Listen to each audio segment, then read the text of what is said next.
Okay, so thank you guys for coming to this presentation today on this very, very cold February evening.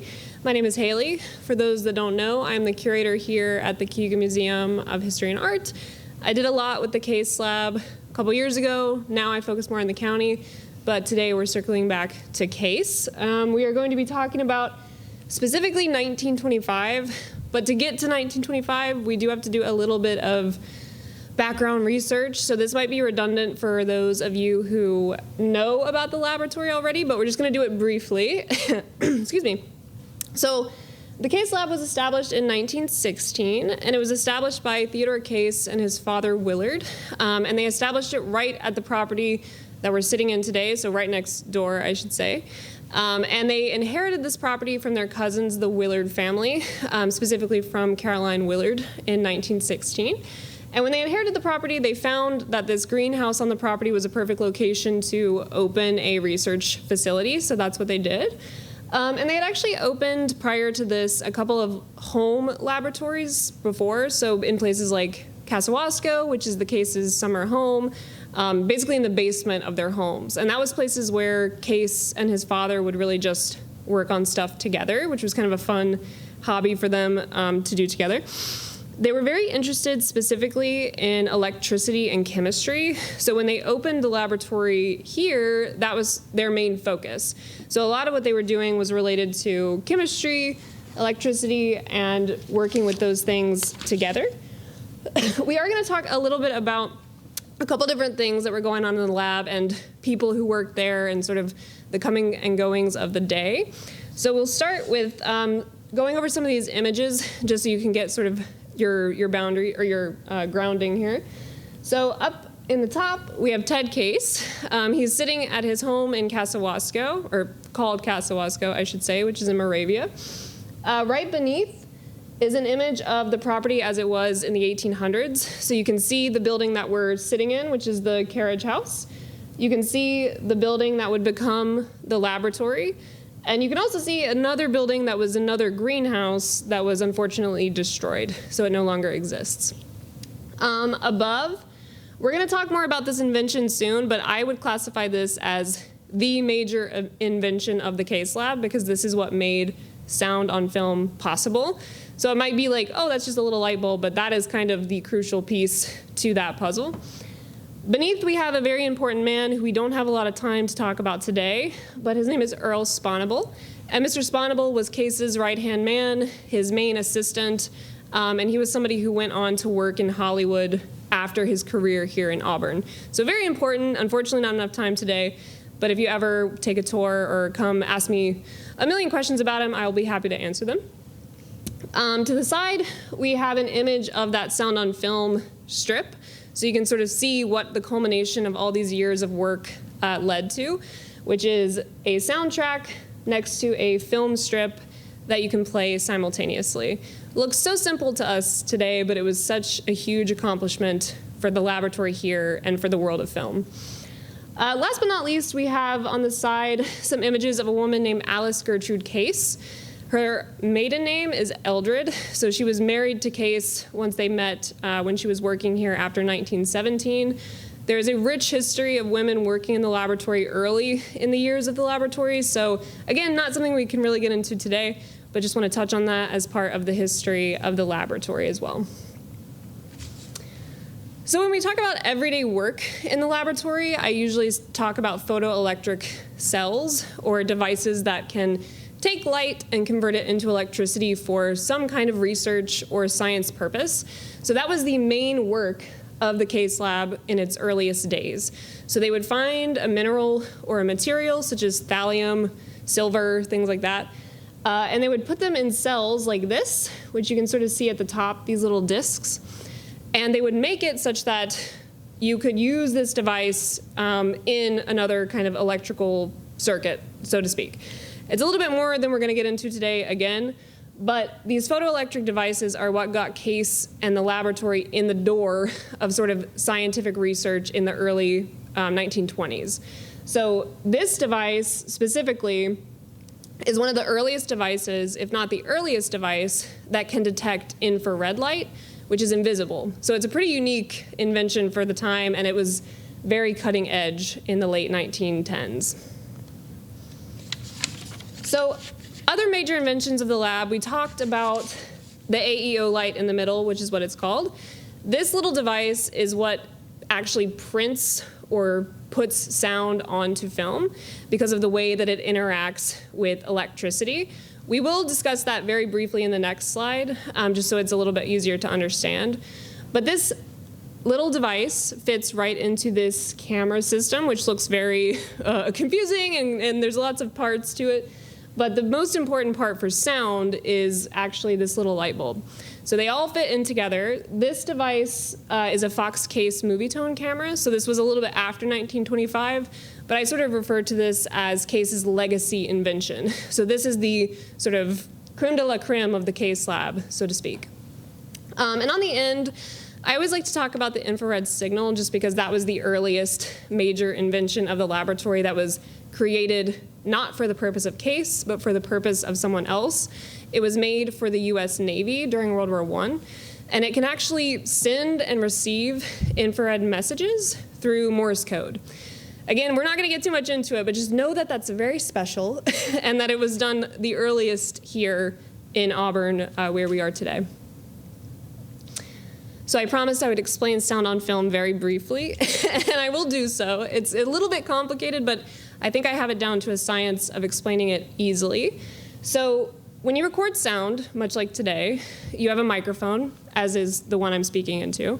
It will pick up your sound waves, and then it will convert them into electrical signals, so electrical current.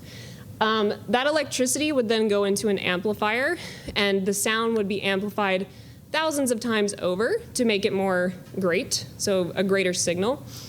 And then that signal from the amplifier would go, in this case, into the sound on film camera. And you can see in the illustration that the little light bulb is right at the back of the camera.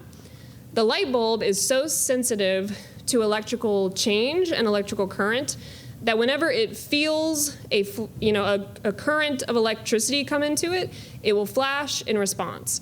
So the louder I am, the brighter the light bulb, and the quieter I am, the dimmer the light bulb. And it will literally take a picture, a flash, of my sound. So that's how it's recorded. There's some magic in there too that we're not going to get into today, but just know that that's sort of the basics. And then when you have it printed, as you can see here, it's kind of like a train track, which is where sound track comes from. So it looks like a train track. And if you replay that through a sound film projector, you can then hear the sound through a speaker. So this was the earliest way that we could do sound movies, or talkies, as they're often called. So the important thing that we're talking about today is really none of that. That's just the precursor to the 1920s. So I want to give a little bit of a grounding as to what was going on in the 1920s so we can understand Case's, maybe what was going on in his head outside of science, what was encouraging him to do all this work, and what were the repercussions of a lot of it. So the 1920s, as a lot of people are familiar with, often referred to as the Roaring Twenties, because this was an era of cultural change, jazz, a lot of exciting things going on in the 1920s. But it was also an era of a lot of change in general. So there were tendencies toward nationalism during the 1920s. This is when we see the rise of a lot of fascist governments. And it sort of colors what happens in the next decade, the 1930s, post-Great Depression, leading up into World War II. So the 20s is a very important era for the whole world, really, if you think about it. So 1925, a bunch of things happened that we would all be familiar with, but you might not know that they happened in 1925. So Benito Mussolini, in January of that year, declared himself as a dictator for Italy. In March of that year, the inauguration of Calvin Coolidge was broadcast on 21 different radio stations. He was actually the first major figure to be on radio, and he was on radio quite a lot.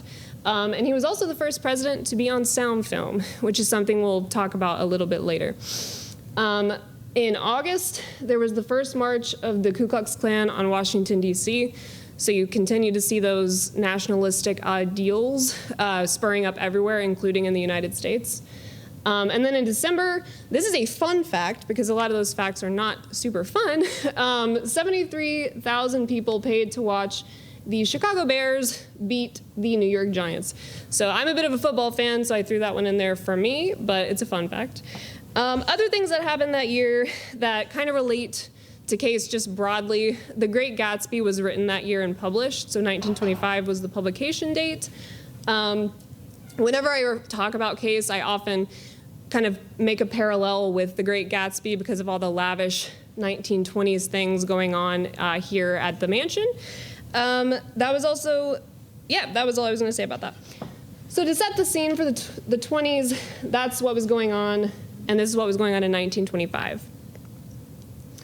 Specifically at the lab, there were a number of highlights that I found when I was going through the collection. Some of this stuff I knew right off the top of my head, and other things I found as I was doing research. So we will touch on these topics. So solar eclipse, we'll get into some of the foreign interest in the laboratory. We'll talk about the most famous test film, which I've seen hundreds of times, and you might have seen as well. We'll talk about the Exposition of Progress, which took place here in Auburn. We will get into all those dealings with DeForest, and if you don't know who Lee DeForest is, you will know after today. And then we will talk about Zoephone Pictures, which is Case's short-lived attempt at an independent movie production studio. So that's what we're going to start with. So we're going to begin with the solar eclipse. Last year, if you were in this area of the world, or a lot of areas of the world, you might have known that there was a solar eclipse that was and we were in the point of totality, I should say. So we did a lot of programming last year about the solar eclipse. So again, this might be just a tad bit redundant for those of you who participated in those events. But if you didn't participate, you might be very excited to know that in 1925, Auburn was in the point of totality once again. So about 100 years ago from today. When this happened, a lot of people, including people who just live here, scientists, all sorts of people, were excited to witness this really momentous occasion. Scientists specifically were interested in doing research about the eclipse because it's not every day you get to be in the path of a total solar eclipse. So you can see, it might be a little hard to read, but the newspapers were all excited about this eclipse that was going to happen, and they wrote about how we were going to be in one of the parts of the world that was going to experience it to a very marked degree. This would have excited Case and other scientists like him quite a lot, I would imagine, which led to him working on, setting up his equipment to record this event. So again, a lot of the stuff we know about the eclipse actually comes from the newspapers, because Case, despite his meticulous notes, which we'll talk about in a second, like this one on whatever side this is, the white piece of paper, he did not leave any evidence of recording the eclipse or taking photographs. We know that he did do those things, but we unfortunately don't have any of those that exist anymore. But we do see him mentioned in the newspaper quite a bit. So he, with his assistants, were perched atop the Masonic building in 1925, taking pictures, videos, and readings of the light quality that was coming from the sky. So a lot of the work we talked about earlier with photoelectric cells relates directly to this sheet here. I know it's a little bit hard to see, but the main thing to know here is that he recorded the time and the amount of light that his cell was picking up from the sky. So there's a moment where you can see there are 3 zeros. He recorded 3 straight minutes where there was no light that he was able to register. So he was both testing his cells and also sort of just getting this experience on paper. He was not the only scientist that was on the building. He partnered with E.L. Colby, who's known for radio, and he also took radio measurements. I'm not as familiar with what he did specifically, but they worked in tandem. Case brought his assistants with him, and they all just experienced this eclipse together. So again, that was in 1925. The next thing we're going to talk about that actually really surprised me when I was going back through the notes was 1925 was an era of really intense foreign interest in the Case lab. So a lot of other countries and people from different places were reaching out to Case, buying things from him, asking him about research. And it seems to have really taken off in 1925 for whatever reason. So I have some examples from the collection that I scanned for you guys. Obviously, this is in French. So if you don't read French, I'll just paraphrase for you. Essentially, this is somebody responding to Case after he had sent them some information in the mail about his cells, the things that he sold, and thanking him and saying that he would share it with the people that he knew, and maybe they would buy some stuff. So whenever I find things like this, I just find it really interesting because I'm in awe of like how these people found out about Case, why they knew about Case, when we think of like the Case lab as a small lab in Auburn, but apparently it had far-reaching consequences at that time. These are, again, a little bit hard to see today, but I wanted to highlight these because it shows you that he was shipping, not just within the country, but this one from American Express shows that he was shipping cells to Ireland, so he was communicating with people in Ireland. A lot of stuff that was going on in Europe was similar to what was going on here, so people trying to do sound on film. Television was coming of its own age in this era as well, so all of these people would have been familiar with each other, corresponding and sharing their information. The one over here I found really interesting. It's a letter from the Royal Italian Embassy, and they're asking Case to send them cells. So I can only assume they're interested in the thalified cells. I wonder or assume if they're trying to do something like he did during World War I with some infrared devices, maybe for the military. But it's a really interesting piece of correspondence that when I first went through the collection, I didn't notice because I wasn't necessarily paying attention to it. But it's a really cool piece of archival material that we have. Excuse me. And now we get to our favorite video. 1925 was the year that Ted Case in his laboratory made what I call the most famous test film. All in the early 20s, Case was working on creating test films. Most of these films were made of people just who worked in his laboratory. So him, his assistants, people that lived in his family, like his wife, his children. But they did occasionally hire out talent. So they would bring in singers, or in this case, a vaudeville performer, to put on a show and have them record it.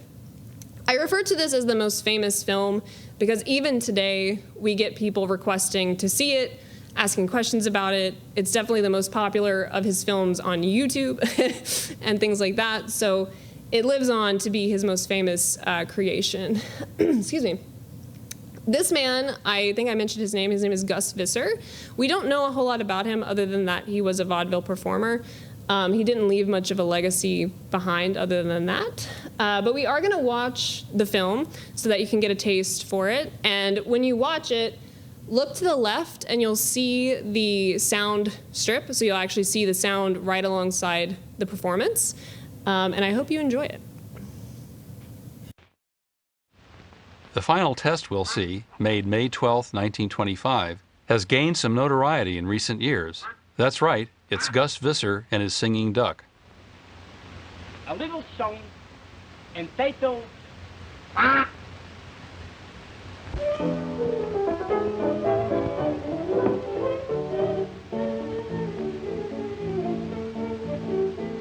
And little Lily was all the silly and shy, and all the fellows knew she would not bill and coo. Every single night some young fellow would try to cuddle up the words that she would cry. Oh my, he is making eyes at me. He is a full haste to me. He is almost breaking my heart. I am beside him. Mercy, let his conscience guide him. He wants to marry me and be my honeybee. Every minute he gets bolder. Now he's leaning on my shoulder. He is kissing me. Oh my, he is making eyes at me. He is awful nice to me. Oh my, he is almost breaking my heart. I am beside him. Mercy, let his conscience guide him. He wants to marry me and be my honeybee. Fatty's just like jelly. When he left, he shakes his shoulder. He is kissing me. So today you might be wondering, why is that so famous? My opinion is that it is a really good example of not just someone talking on film or someone playing an instrument on film, but it is a person talking, an animal interacting with a person, and live music simultaneously, which is something that up to this point was just not possible to see in that way. So I think people were very excited about this, and this was the first test that really proved that Case's system was the best or the most successful because it was doing this kind of work. He made a bunch of other stuff too. He recorded Thomas Mott Osborne giving a talk about prison reform, so it wasn't just funny videos, but that's one of the fan favorites, I would say. I mentioned a lot of expositions, so he did not attend the Amsterdam Exposition of Progress, but he did attend the local version of it, which was held at the Auburn Theological Seminary, and it was also just called the Exposition of Progress. This was an opportunity for businesses, inventors, people who had something to show, to exhibit to the public their progress. So things that they had been creating and why it was so unique and necessary for innovation. So I want to start by reading this top line, which is given to Case after he exhibited, which basically says that they're thanking him because his phonofilms brought in thousands of people. So people came from all over the state, probably, to visit and see talkies for the first time in person. So they were very, very thankful for Case for attending, and I'm sure Case was excited to exhibit his inventions and his films to people as well. We have some pictures of when they were there, which I think are really fun. So you can see in the top here, the man sitting at the table is Ted Case. He is sitting with a bunch of his inventions. They're a little hard to see, but on the table, these tube-like things are cells. So he was showing people his different devices that he had made and probably explaining what they were used for and probably explaining it really well. I feel like he was good at explaining to people who didn't really get the fine tune of it. You can see on the table the signal that we talked about earlier. So he was showing people that infrared signal as well, which I think is really cool. And then the most impressive thing that they were doing was obviously exhibiting the films. So they set up a mini theater with a screen and seats so people could sit and watch a number of his films. I'm sure he showed more than one. Behind the scenes, it was a mess of cords and cables and batteries and all sorts of stuff, because in that day, they would have had to bring literally everything that they needed to this place. So they brought all of their own power supply, they brought their projector, everything that they needed they brought. I don't know who this man is. He's not identified. It could be Case, it could be somebody else, but I assume it's somebody that worked in the laboratory who was watching the equipment while it was running. Another photo of all those tangled cords that is a little clearer. You can see all of this at the bottom. So all of the wires, this was all necessary just to run like a 2-minute film on a film strip. So the things have changed a lot, but they were making it work however they can make it work.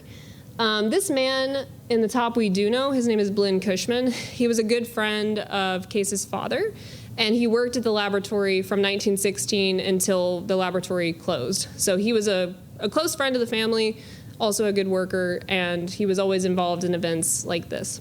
So I just like to give a behind the scenes so we appreciate even more the technology that we're dealing with today, which is a projector, a microphone, and it's not quite as chaotic, at least visually speaking. Now we're going to get into something that's a little bit more complicated, so it might take a little bit longer, but we're going to talk about dealing with Lee DeForest. So if you've taken a tour or been involved with anything related to Case in the past, you'll probably have heard his name, and if you're interested in radio or science or film, you've probably heard his name as well. Lee DeForest is commonly referred to as the father of radio. This is something that he kind of titled himself, and he is called that because he invented the audion tube, which is a piece of a radio that basically makes radio broadcasting better. We're not going to get into all that today, but Lee DeForest, much like a lot of scientists in the early 1920s, were getting very interested in the possibility of sound on film. So the way that DeForest and Case came into contact with each other was through DeForest actually reaching out to the laboratory to purchase cells. So that's how he made a lot of connections. People interested in the cells, that's how he made a connection with Thomas Edison. Everybody was very interested in what he was making. He started corresponding with DeForest, and they kind of struck up a partnership. They started working together on fixing this problem of sound film. And Case actually visited him in New York City to see what he was doing. At this time, Case saw what he was doing and realized, I think pretty quickly, that his problem was not reproducing sound, but it was recording it. So Case, because he was such a scientific mind, got inspired and started working on this problem himself, which is how he ended up creating the AEO light, which is the piece to solve the puzzle. So when he created the AEO light, he gave Lee DeForest some exclusive rights to using it. So it was really just Case and DeForest that were using this technology for a long time. And when he gave him all these rights, they struck up a lot of agreements, contracts, deals, things like that. And over the course of their relationship, things started to degrade because DeForest did not stay true to those contracts and often would not give Case credit for his contributions to film. One really good example of that actually happened not in 1925, but the year prior, when the Case Lab went to Washington, D.C. to film the first sound film of a president, which was Calvin Coolidge, and also this man, which is Senator La Follette. So they went there to D.C. together. It was Case, DeForest, Sponable, other members of his team, and they took these films. History is difficult sometimes and often is written by the victor, so to speak. So when you see this film of Calvin Coolidge online, it credits Lee DeForest. It doesn't really credit Case. And that is because there was a big dispute following the filming that DeForest took the film, he processed it himself, he started showing people and not giving Case credit. So we have a lot of examples in the archives specifically of their correspondence trying to get credit where credit is due, and it just never comes to fruition.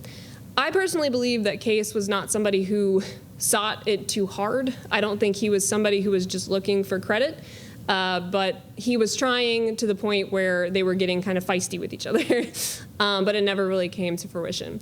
So this was the big seed of doubt in their relationship that started to change how they interacted with each other, which led to the 1925 crash of their relationship.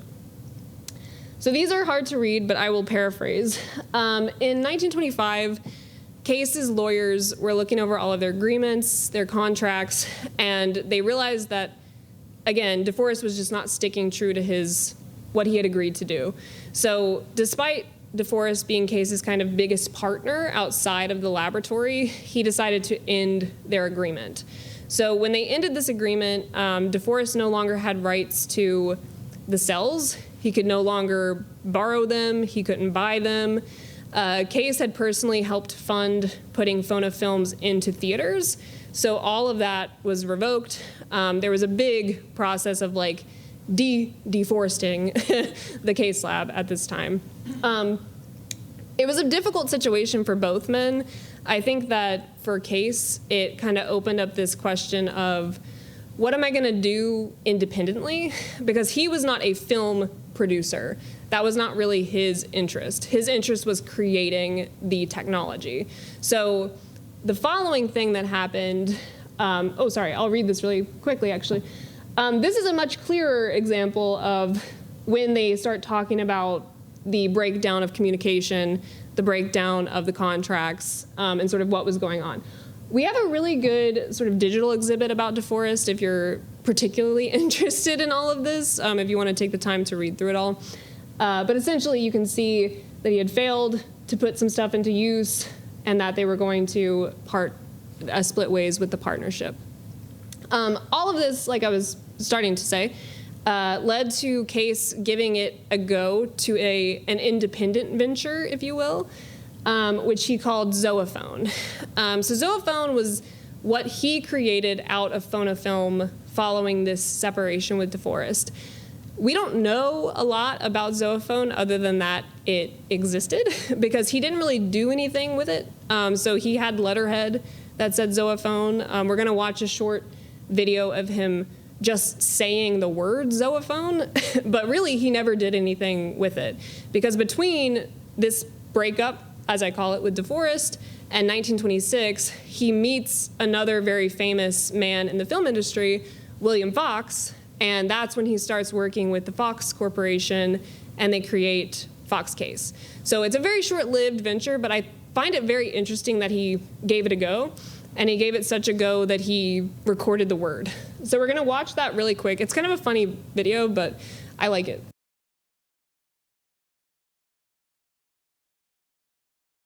A test that we are making on some Goertz negative, G-O-E-R-T-Z. I would also like to record at the present time the name Zoephone, Z-O-E-P-H-O-N-E. Congress has before it two propositions for federal radio control, which are differentiated by the agencies which would be set up to exercise that control. One proposal would leave the authority under the Secretary of Commerce, where it now is and has been since the early development of wireless telegraphy. The other would rest authority in an independent commission of 5.